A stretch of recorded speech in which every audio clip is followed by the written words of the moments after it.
নমস্কার, দর্শন চর্চায় সবাইকে স্বাগত জানাই। সবাইকে অনেক ধন্যবাদ জয়েন করার জন্য। আমি ক্লাসটা শুরু করব প্রার্থনার মাধ্যমে। তার আগে আমি স্ক্রিনটা একটু শেয়ার করে নিই। আচ্ছা, আমি আজকে সেশনটা শুরু করছি প্রেয়ারের মাধ্যমে। ওম সহনা ভবতু, সহনৌ ভুনক্তু, সহ বীর্যং করবাবহৈ, তেজস্বিনাবধীতমস্তু মা বিদ্বিষাবহৈ। ओम शांति शांति शांति। हरि ओम। श्री गुरुभ्यो नमः। हरि ओम। আচ্ছা, আমরা যা যা যা কভার করব সেখানে এই টপিক গুলো থাকছে। শ্রী অরবিন্দ নিয়ে আমরা আগের দিন আলোচনা শুরু করেছি। তো পরের গুলো এক এক করে আসবো, এক এক করে টপিক গুলো এগোবে। শ্রী অরবিন্দ নিয়ে আলোচনা হচ্ছে এবং একটা ক্লাসে আলোচনা শেষ হওয়া সম্ভব নয়, ইভেন আরো কয়েকটা ক্লাস লাগবে। আগের দিন যে আলোচনাটা করেছিলাম সেটা খুব সামান্যভাবে একটুখানি উল্লেখ করে আমি বাকি অংশটা বলবো। আর আগের দিন আমি স্লাইড শেয়ার সবটা করতে পারিনি, যতটা বলেছিলাম সেটাও খানিকটা আমি অ্যাড করেছি। আর তাছাড়াও সেটার কন্টিনিউয়েশনে অনেকটা বলা বাকি ছিল, সেই জায়গাটা আজকে কভার করবো। তো আগের সেশনে আমরা দেখেছিলাম শ্রী অরবিন্দের পাস্ট লাইফ সম্পর্কে। আজকে আম, সম্ভবত কয়েকজন জয়েন করেছেন যারা আগের সেশনে ছিলেন না।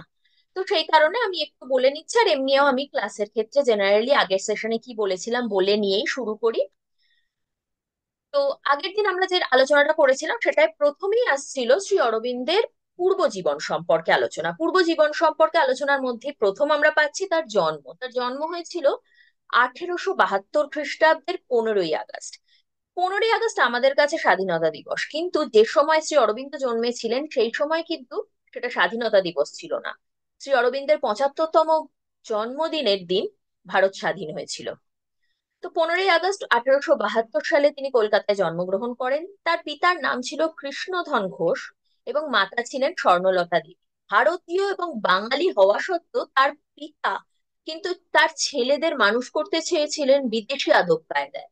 তিনি কোনোভাবেই তার সন্তানদেরকে দেশীয় মানুষের সংস্পর্শে রাখতে চাননি এবং সেই কারণেই তিনি তার 3 সন্তানকে বিদেশে পাঠিয়ে দেন এবং চেয়েছিলেন বিদেশে থেকে তারা যেন ভারতীয়দের সংস্পর্শ বর্জন করে পড়াশোনা শিখে বিদেশি আদব কায়দায় শিক্ষিত হয়। তাই আমরা দেখতে পাই যে শ্রী অরবিন্দের প্রথম জীবনের স্কুলিং, যেটা স্কুল, তিনি ইংল্যান্ডে সেন্ট পলসে আহ, বিদ্যালয়ে জীবন কাটান। তারপরে তার কলেজ ছিল কেমব্রিজ কিংস কলেজ। তারপরে তিনি ভারতে ফেরত আসেন এবং ভারতে ফেরত এসেও তৎকালীন ইংরেজ শাসনাধীন, ব্রিটিশ শাসনাধীন যে ভারতবর্ষ, সেখানে তিনি স্টেট ট্রেজার হাউস, আমি এটাকে ইংলিশ ট্রান্সলেট করেছি, আগের সেশনে আমি বলে দিয়েছিলাম যে এটা রাজ কোষাগারে এবং রাজ সচিবালয়ের কর্মচারী হিসেবে নিযুক্ত হন, যেটাকে আমি স্টেট ট্রেজার হাউস আর রয়্যাল সেক্রেটারিয়েট বলে মেনশন করেছি। এরপর তিনি বরোদা কলেজে ভাইস প্রিন্সিপাল বা উপাধ্যক্ষ হিসেবে জয়েন করেন। কিন্তু এইভাবে তিনি ব্রিটিশ শাসনাধীন ভারতে বিভিন্ন চাকরি করলেও বিদেশে আহ ভারতীয় সংস্পর্শ পরিত্যাগ করে পড়াশোনা শিখে দেশে ফেরত আসা সত্ত্বেও পরবর্তী জীবনে তিনি হয়ে ওঠেন একজন ইন্ডিয়ান ন্যাশনালিস্ট ফ্রিডম ফাইটার এবং তিনি সশস্ত্র আন্দোলনের নেতা ছিলেন। যেটা অহিংস আন্দোলন হয়েছিল সেই অহিংস আন্দোলনের মধ্যে তিনি ছিলেন না, তিনি সশস্ত্র আন্দোলনের নেতা ছিলেন। ফলস্বরূপ তাকে বহুবার জেলে যেতে হয়। 3বারের উল্লেখ আমরা এখানে পাচ্ছি যে 3বার তাকে জেলে যেতে হয়েছিল এবং জেলে থাকাকালীন, কারাবাসে থাকাকালীন তার মধ্যে এক আধ্যাত্মিক চেতনার উদয় ঘটে। এখানে সালটা বলছে 1908 থেকে 1909। এই 1 বছরে যে বন্দি অবস্থায় তিনি ছিলেন, সেই সময়কালে তার মধ্যে এই আধ্যাত্মিক চেতনার উদয় ঘটে এবং এর পরবর্তীতে তিনি যখন জেল থেকে মুক্তি পান, তারপরে তিনি হয়ে ওঠেন একজন দার্শনিক, একজন কবি, একজন স্পিরিচুয়াল রিফর্মার। চন্দননগর, উত্তরপাড়া, পন্ডিচেরি, পন্ডিচেরিটা মূল আশ্রম। পন্ডিচেরিতে মূল আশ্রম হলেও তাছাড়াও তিনি তার আধ্যাত্মিক সাধনা চন্দননগরে, উত্তরপাড়ায়, উম, অনেক স্থানে করেছেন। ইভেন আমরা কলেজ স্ট্রিটেও অরবিন্দ পাঠাগার দেখতে পাই। বিভিন্ন স্থানে তার আশ্রম গড়ে উঠেছে এবং এই আশ্রমে তিনি তার যে যোগ সাধনা, যোগ সাধনার যে অভ্যাস সেটাতে যুক্ত হন, এবং তার অনেক শিষ্য শিষ্যারাও সেখানে যুক্ত হন। এবং সেই শিষ্য শিষ্যাদের মধ্যে অন্যতম হচ্ছেন মীরা আলফাসা, যিনি একজন ফরাসি গুরু, এবং পরবর্তীকালে যিনি আমাদের কাছে শ্রী মা দ্য মাদার নামে পরিচিত, এবং তিনি ছিলেন এই আশ্রমের অন্যতম একজন, কি বলবো, তিনি আশ্রমের দায়িত্বভার গ্রহণ করেন এবং শ্রী অরবিন্দের অন্যতম সহকারী ছিলেন।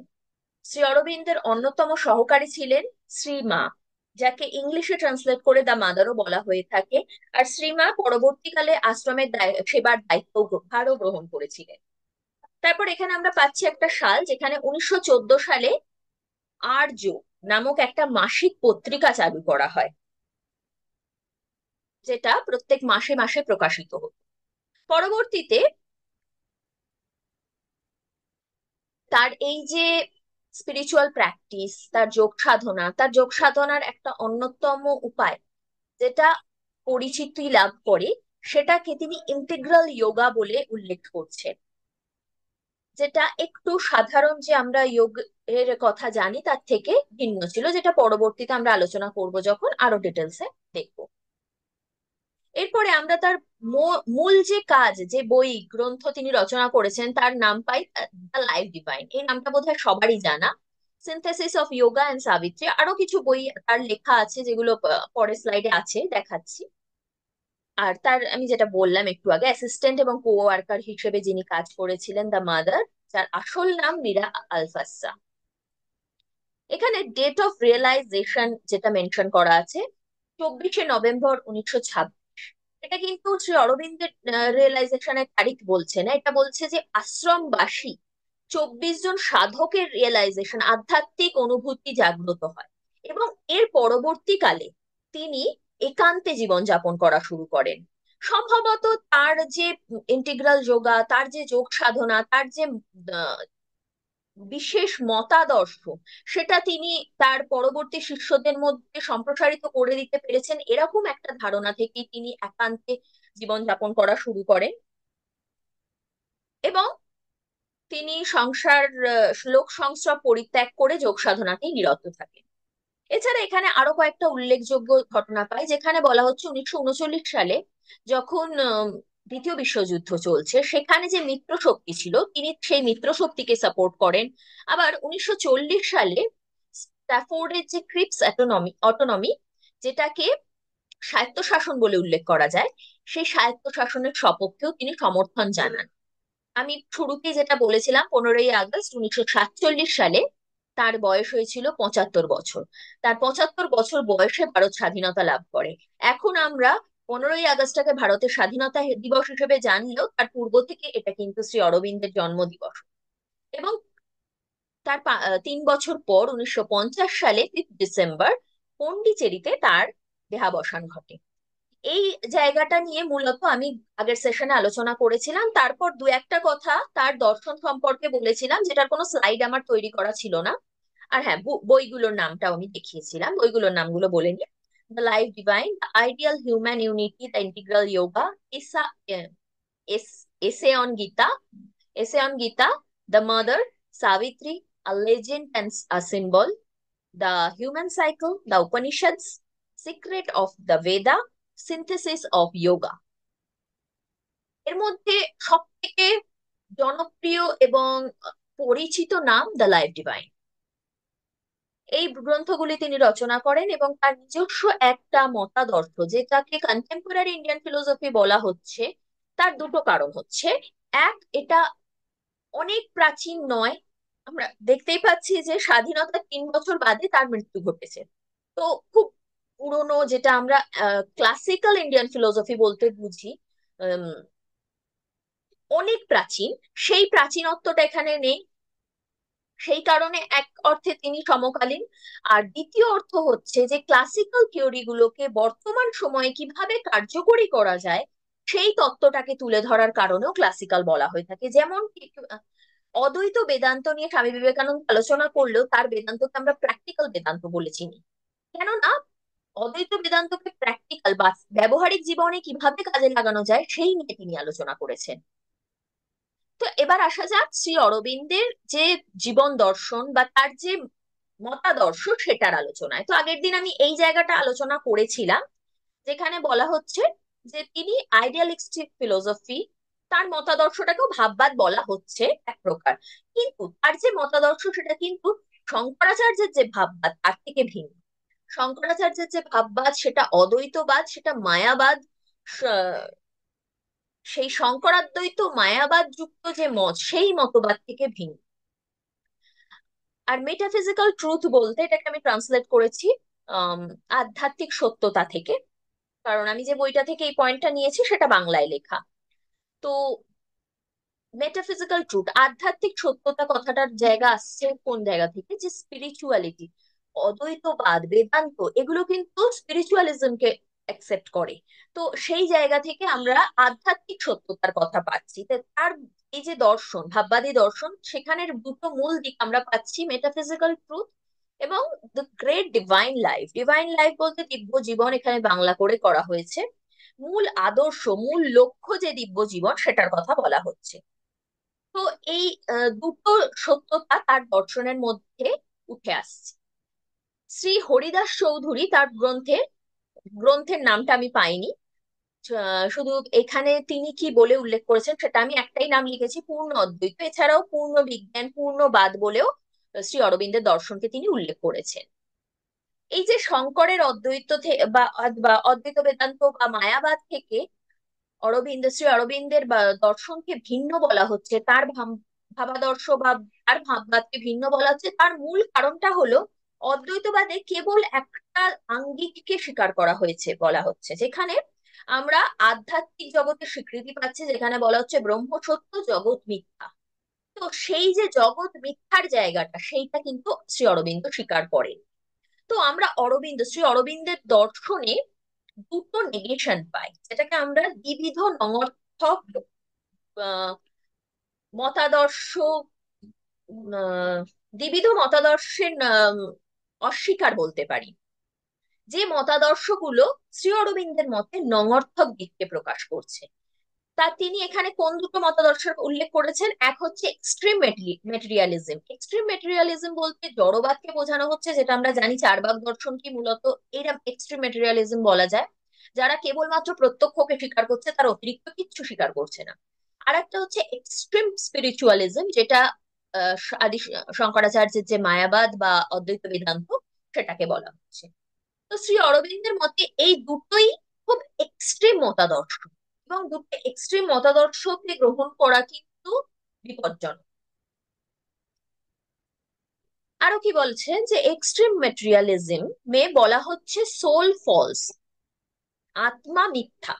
এক্সট্রিম মেটেরিয়ালিজম মানে জড়বাদ যখন স্বীকার করা হচ্ছে সেখানে কিন্তু আত্মাকে স্বীকার করা হচ্ছে না, আত্মাকে false বলা হচ্ছে। আমরা চার্বাক দর্শনে কি পাই? চার্বাক দর্শন কি বলছে যে এই যেরকম চর্বণের কারণে আমাদের জিভ লাল হয়ে যায়, ঠিক একই ভাবে যে চতুর্ভুজ যুক্ত হয়ে দেহ গঠন করছে, সেই যে সংযোগ তার কারণেই দেহের মধ্যে চৈতন্যের আবির্ভাব হচ্ছে। তারা দেহাত্মবাদের বিশ্বাসী।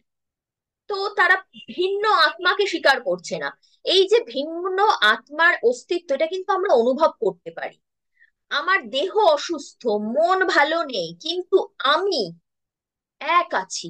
আমি ছোটবেলাতেও আমি বলে উল্লেখ করতাম, আমি বয়স্ক অবস্থাতেও সেই আমিকে চিনতে পারবো। সেই আমির কারণেই আমার দেহের পরিবর্তন ঘটা সত্ত্বেও আমি আমাকে আইডেন্টিফাই করতে পারি, আদার্সরা আমাকে আইডেন্টিফাই করতে পারে। এমন নয় যে আমি বড় হয়ে গেছি, বুড়ো হয়ে গেছি বলে আমাকে চিনতে পারা যাচ্ছে না, আমার পরিচিতিটা আমার কাছে রয়েছে। এটা কিন্তু শুধুমাত্র নামের মাধ্যমে হয় না, এটা কিন্তু সেই আমির মাধ্যমে হচ্ছে। কেউ যদি তা কারোর নাম পরিবর্তনও করে সেক্ষেত্রেও কিন্তু তাকে আইডেন্টিফাই করা যায়। যেমন আমরা বলি কবিগুরু রবীন্দ্রনাথ ঠাকুর, বিশ্বকবি রবীন্দ্রনাথ ঠাকুর ভানু সিংহ নামে লিখতেন। তো ভানু সিংহকেও কিন্তু আমরা সেই আমি রবীন্দ্রনাথ, সেই আত্মা রূপেই চিহ্নিত করছি। যে ব্যক্তিটি রবীন্দ্রনাথ ঠাকুর, সেই ব্যক্তিটি ভানু সিংহ। তো এই যে একটা অভেদ, এই জায়গাটা এসে যাচ্ছে। কিন্তু এক্সট্রিম মেটেরিয়ালিজমে এই সোলের স্বীকৃতি দেওয়া হয় না, কেননা সেটা প্রত্যক্ষযোগ্য নয়। এবার প্রত্যক্ষযোগ্য তো অনেক কিছুই নয়। তো প্রত্যক্ষযোগ্য নয় বলে আমি তাকে স্বীকার করবো না, এটাও তো বলা যায় না। ধরা যাক আমার ঘরের বাইরে যে জিনিসগুলো রয়েছে বর্তমানে আমি সেগুলোকে দেখতে পাচ্ছি না, তার মানে কি সেগুলো নেই? একদমই না, সেগুলোও আছে। ফলে পরবর্তীতে কিছু চার্বাকগণ, যারা সুশিক্ষিত চার্বাক বলা হয়ে থাকে, তারা অনুমানকে স্বীকার করে নিয়েছেন। কিন্তু এই যে আত্মা স্বীকার, আধ্যাত্মিক জায়গাটা স্বীকার, সেটা কিন্তু করা হয়নি, কারণ সেটা শব্দ প্রত্যক্ষের মাধ্যমে স্বীকার করা হয়ে থাকে। কেননা এই যে তত্ত্বগুলো, এগুলো কিন্তু বেদ শ্রুতিতে স্বীকার্য হিসেবে স্বীকৃত। আর তাছাড়া আত্মার স্বীকৃতি কিন্তু আমরা অনুভবের মাধ্যমেও পাই, কিন্তু চার্বাক দর্শনে সেটাকেও মানা হয়। তারপরে স্পিরিচুয়ালিজমে কি পাচ্ছি, যে এই জগৎ মিথ্যা। শঙ্করাচার্যের যে বেদান্ত দর্শন, তাতেই বলা হচ্ছে ব্রহ্ম সত্য জগৎ মিথ্যা, জীব ব্রহ্মৈব নাপার, জীব ব্রহ্ম ভিন্ন কিছুই না। তো এখানে জগৎকে মিথ্যা বলা হচ্ছে। আমি যদি এখন অদ্বৈত বেদান্তের আলোচনা করি, এই মিথ্যাটা কেন বলা হয়েছে আমি সেটার ডিসকাশনে যেতে পারি, যেটা আমি প্রেফারও করি। আমি বেদান্তের ক্লাসে সেটা অনেকবার বলেওছি। কিন্তু যেহেতু এখানে আমরা শ্রী অরবিন্দের দর্শন আলোচনা করছি, অবশ্যই আমি এখানে তার মতাদর্শটা আলোচনা করব। তাই অদ্বৈত বেদান্তে কি অর্থে এই ফলসটা আলোচনা করেছেন, আলোচনা করা হয়েছে, সেই জায়গায় আমি যাচ্ছি না। এখানে মিথ্যা অর্থেই আমরা গ্রহণ করছি। শ্রী অরবিন্দ জগৎকে মিথ্যা বলতে নারাজ। তার মতে এই যে মায়া, ব্রহ্মের মায়ার কারণে জগৎ সৃষ্টি হচ্ছে, এই জায়গাটা একটা এক্সট্রিম তত্ত্ব। যেরকম ভাবে জড়বাদ একটা এক্সট্রিম মত, ঠিক একইভাবে এটাও এক্সট্রিম একটা মত হয়ে দাঁড়াচ্ছে। সেই কারণে এটাও তার মধ্যে স্বীকার করা যায় না। এবং এটাও শুধু স্বীকার করে নিলে বাস্তব অভিজ্ঞতা এফেক্টেড হতে পারে। আমরা খুব সাধারণভাবে দেখি, কারোর সাথে, আমার অনেকের সাথে এরকম কথাবার্তাও হয়েছে, যে সেক্ষেত্রে তারা অনেক ক্ষেত্রে মানতে চান না যে জগৎ মিথ্যা। আমি পার্সোনালি যেটা পড়ে বুঝেছি, জগৎ মিথ্যার তাৎপর্যটা একটু ভিন্ন, কিন্তু সেই অ্যাসপেক্ট থেকে অনেকেই সেটাকে দেখেন না। আমি আবারও বলছি, আমি অদ্বৈত বেদান্তের আলোচনায় যাব না, আমি অরবিন্দের আলোচনাটা এই কন্টিনিউ থাকি। এখানে অদ্বৈত মতটাকেও মানা হচ্ছে না, এক্সট্রিম একটা তত্ত্ব বলে স্বীকার করে। তো এখানে শ্রী অরবিন্দ কি বলছেন, যে it is not good to accept any extreme thought. খুব স্বাভাবিকভাবে বৌদ্ধ দর্শনেও যারা মধ্যম পন্থা গ্রহণ করা হয়েছে, শ্রী অরবিন্দ কাইন্ড অফ মধ্যম পন্থা গ্রহণ করেছেন। আমি বলছি না তিনি বৌদ্ধ মত গ্রহণ করেছেন, বৌদ্ধ মতেও কিন্তু কোথাও না কোথাও কি একটা এক্সট্রিম মত এসেই যায়। কারণ সেখানেও আত্মাকে স্বীকার করা হচ্ছে না, বা নৈরাত্ম্যবাদের কথা বলা হচ্ছে, স্থির স্থায়ী আত্মার স্বীকার করা হচ্ছে না, বিভিন্ন জায়গায় এসে যাচ্ছে। এখানে যেটা একদমই আলোচ্য নয়। আমি মধ্যম পন্থাটা বললাম এই কারণে, যে শ্রী অরবিন্দ এখানে দুটো এক্সট্রিম মতের সমন্বয় সাধন করার চেষ্টা করেছেন। তিনি বলতে চেয়েছেন যে এই দুটো মত এক্সট্রিম হলেও দুটোকে অস্বীকার করার কোনো অর্থ হয় না, দুটো যে কোনো একটাকে অস্বীকার করার কোনো অর্থ হয় না। তিনি দুটোকেই গ্রহণ করেছেন। এবং তার মতে যে জড় এবং চেতনা, যেটা এই দুটো এক্সট্রিম মতে স্বীকার্য, জড়বাদে জড় স্বীকার্য, আর অধ্যাত্মবাদে চেতনা স্বীকার্য। জড়বাদে চেতনা অস্বীকার করা হচ্ছে, এবং আহ, জড়বাদে চেতনাকে অস্বীকার করা হচ্ছে, এবং অধ্যাত্মবাদে জড়কে অস্বীকার করা হচ্ছে। কিন্তু এটা করা যায় না, তার মতে একটাই তত্ত্ব, এবং সেই একটা তত্ত্বেরই দুটো দিক হচ্ছে জড় এবং চেতনা। যেমন ভাবে একটা কয়েনের একদিকে হেড একদিকে টেল থাকে, ঠিক সেইভাবে। তো এখানে আমরা পাচ্ছি সৎ চিৎ আনন্দ। সৎ চিৎ আনন্দ, এখানে তিনটে উল্লেখ পাচ্ছি আমরা, যেটা সত্যতা, ট্রুথ আমি যেটাকে লিখেছি সত্যতা, আর সচ্চিদানন্দ বা সচ্চিত আনন্দ স্বরূপ। আমরা জানি ব্রহ্মকে সচ্চিদ আনন্দ স্বরূপ বলে উল্লেখ করা হয়েছে বেদান্তে, উপনিষদে, বেদান্ত দর্শনে, সব জায়গায়। তো সেই সচ্চিদ আনন্দের ব্যাখ্যাটা শ্রী অরবিন্দ তার নিজের মতন করে, নিজের পয়েন্ট অফ ভিউ থেকে দিয়েছেন। কিন্তু এখানে যে পূর্ব স্বীকৃতিটা গ্রহণ করা হয়েছে, সেই পূর্ব স্বীকৃতিটা হচ্ছে জড় এবং চেতন এই দুটোই সত্য, দুটোর কোনোটাকে ডিনাই করা পসিবল না। যদি আমরা যে কোনো একটাকে নেগেট করে দিই, তাহলে কিন্তু এটা খুব ডেঞ্জারাস বলে উনি উল্লেখ করছেন, বিপজ্জনক বলে উল্লেখ করছেন। এক্সট্রিম ম্যাটেরিয়ালিজমে কনসাসনেস, চেতনাকে স্বীকার করা হচ্ছে না, সোলকে স্বীকার করা হচ্ছে না, বৈজ্ঞানিক মতবাদ বলে উল্লেখ করা হচ্ছে, যে কারণে সায়েন্টিস্টদের অনেক সময় ম্যাটেরিয়ালিস্ট বলেও উল্লেখ করা হয়। আবার এক্সট্রিম স্পিরিচুয়ালিজমে জড় জগৎকে, ম্যাটারকে স্বীকার করা হচ্ছে না, সেটাও একটা এক্সট্রিম মত হয়ে দাঁড়াচ্ছে। তো তিনি বলছেন যে যদি আমরা শুধুমাত্র পার্সিভেবল থিংস, মানে যেগুলোকে আমরা প্রত্যক্ষ করতে পারছি সেগুলোকে অ্যাকসেপ্ট করি, তাহলে এমন অনেক জিনিস আছে যেগুলো প্রত্যক্ষযোগ্য নয় কিন্তু আমরা অনুভব করতে পারছি, সেই জিনিসগুলোকে কিভাবে আমরা স্বীকার করব? সেই জিনিসগুলো অজ্ঞেয় নয় কিন্তু আমরা জানতে পারছি অথচ স্বীকার করছি না, কেননা প্রত্যক্ষযোগ্য নয়। এই কথাটা তো কোনো যুক্তি হয় না। এই যে এক্সট্রিম মতটা জড়বাদীরা মানেন, সেটা মানা যায় না। তো সেই কারণে তিনি বলছেন যে মনের কথা, মন আমরা প্রত্যক্ষ করতে পারছি না কিন্তু মনকে আমরা অনুভব করতে পারছি। আমরা কোনো বিষয়ে যদি মন না দিই তাহলে কিন্তু আমরা কোনোভাবে সেই বিষয়টা বুঝতে পারবো না। ধরা যাক আমার মন অন্য কোনো একটা কাজে রয়েছে, ধরে নিলাম আমার ইচ্ছা করছে, আমার মনের ইচ্ছে এখন আমি টিভি দেখবো, কিন্তু আমাকে পড়তে হচ্ছে। আমি যে বিষয়টা সেই মুহূর্তে পড়বো আমার মাথায় কিচ্ছু ঢুকবে না, আমি কিচ্ছু বুঝতে পারবো না। তো মনের একটা গুরুত্বপূর্ণ ভূমিকা আমরা আমাদের ব্যবহারিক জীবনে, বাস্তব জীবনে পাচ্ছি। এটা আমি বাস্তব উদাহরণ থেকে দিলাম, মানে বললাম কথাটা। তো এই মনের একটা প্রাধান্য আমরা সাধারণভাবে দেখে থাকি, কিন্তু আমরা মনকে অস্বীকার করতে পারছি না। কিন্তু আমরা যদি জড়বাদী মত স্বীকার করি সেখানে আমরা মনকে স্বীকার কিভাবে করব? চার্বাকরা স্বীকার করবেন না, যেহেতু সেটা প্রত্যক্ষযোগ্য নয়।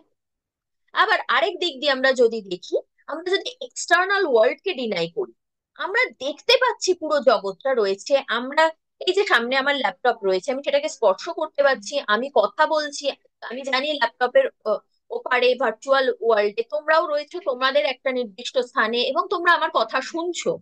তো আমি যদি এক্সটার্নাল ওয়ার্ল্ডটাকে ডিনাই করে দিই, এই সবকিছুই ডিনাই করে দিই, তাহলে আমার বলার কি দরকার, আমার কথা বলার কি প্রয়োজনীয়তা, বা জগতে কোনো কাজ করারই বা কি প্রয়োজনীয়তা, সবই যদি মিথ্যা হয়, এটাও একটা জায়গা চলে আসছে।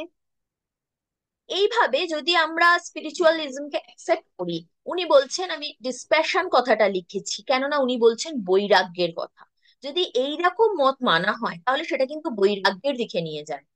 আমরা জানি আদি শঙ্করাচার্য সন্ন্যাস গ্রহণ করেছিলেন এবং তিনি তার সেই দৃষ্টিভঙ্গি থেকে তার দর্শন মতকে প্রচার করেছেন। যদিও আমার পার্সোনাল মতে ব্যবহারিক জীবনেও অদ্বৈত বেদান্তকে আনা যায়।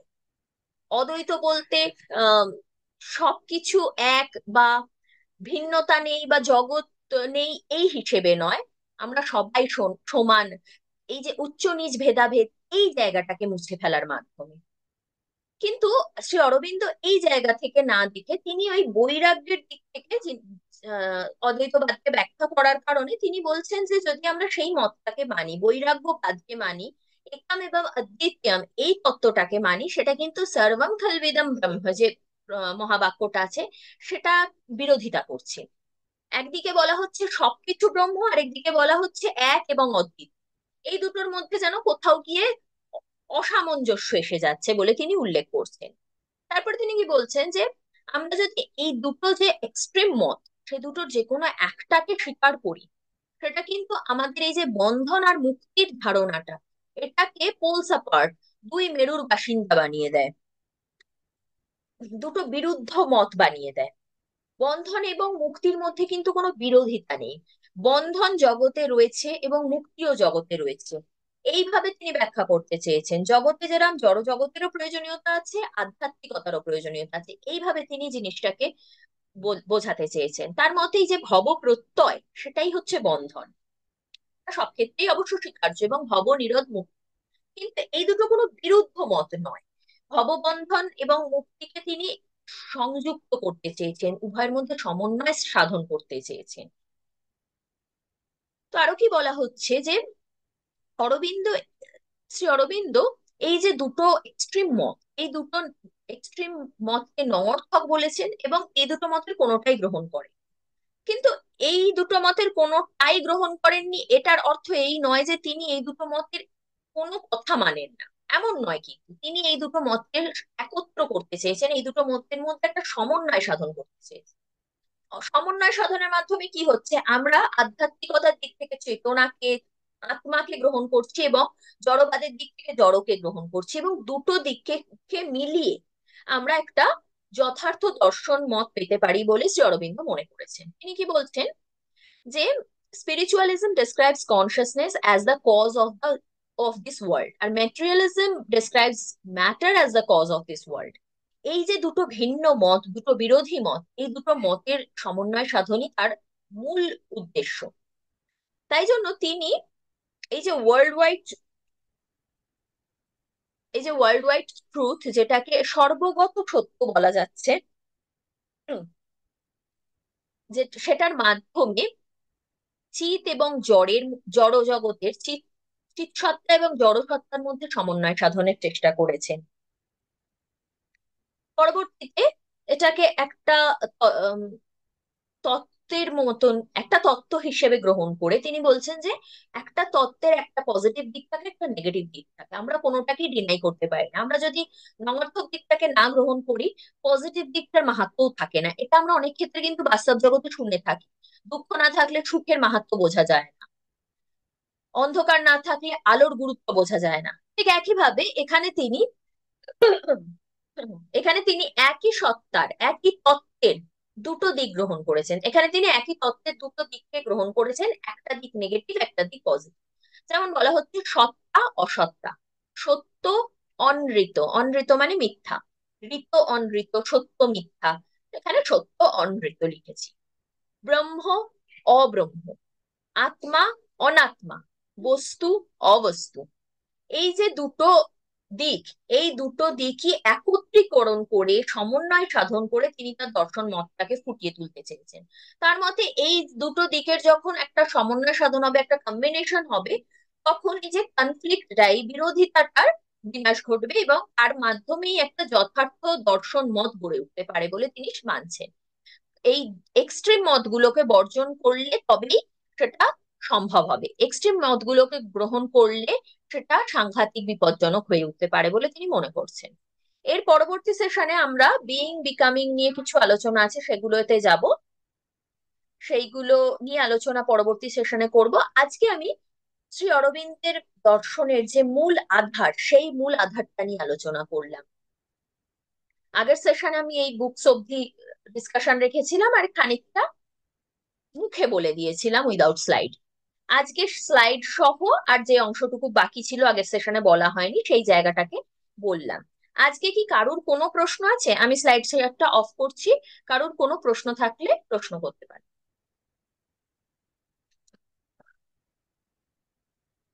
কেউ কিছু বলতে চান না? আমি যেটা আজকে বোঝানোর চেষ্টা করলাম বা বলার চেষ্টা করলাম বোঝা গেছে সেটা?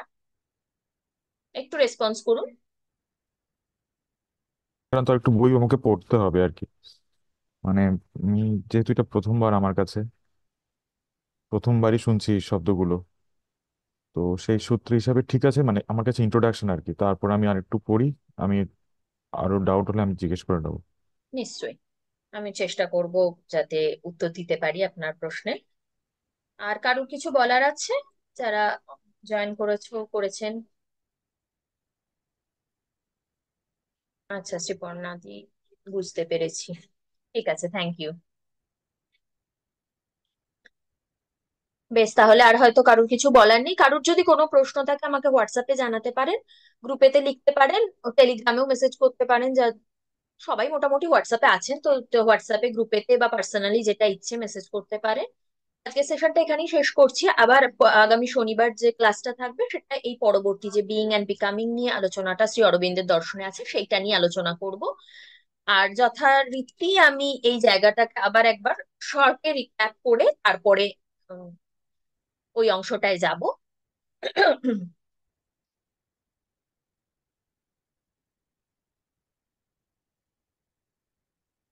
আজকে সেশনটা তাহলে এখানেই শেষ করছি প্রার্থনার মাধ্যমে। ওম পূর্ণমদঃ পূর্ণমিদং পূর্ণাৎ পূর্ণমুদচ্যতে পূর্ণস্য পূর্ণমাদায় পূর্ণমেবাবশিষ্যতে। ওম শান্তি শান্তি শান্তি। হরি ওম শ্রী গুরুভ্যো নমঃ।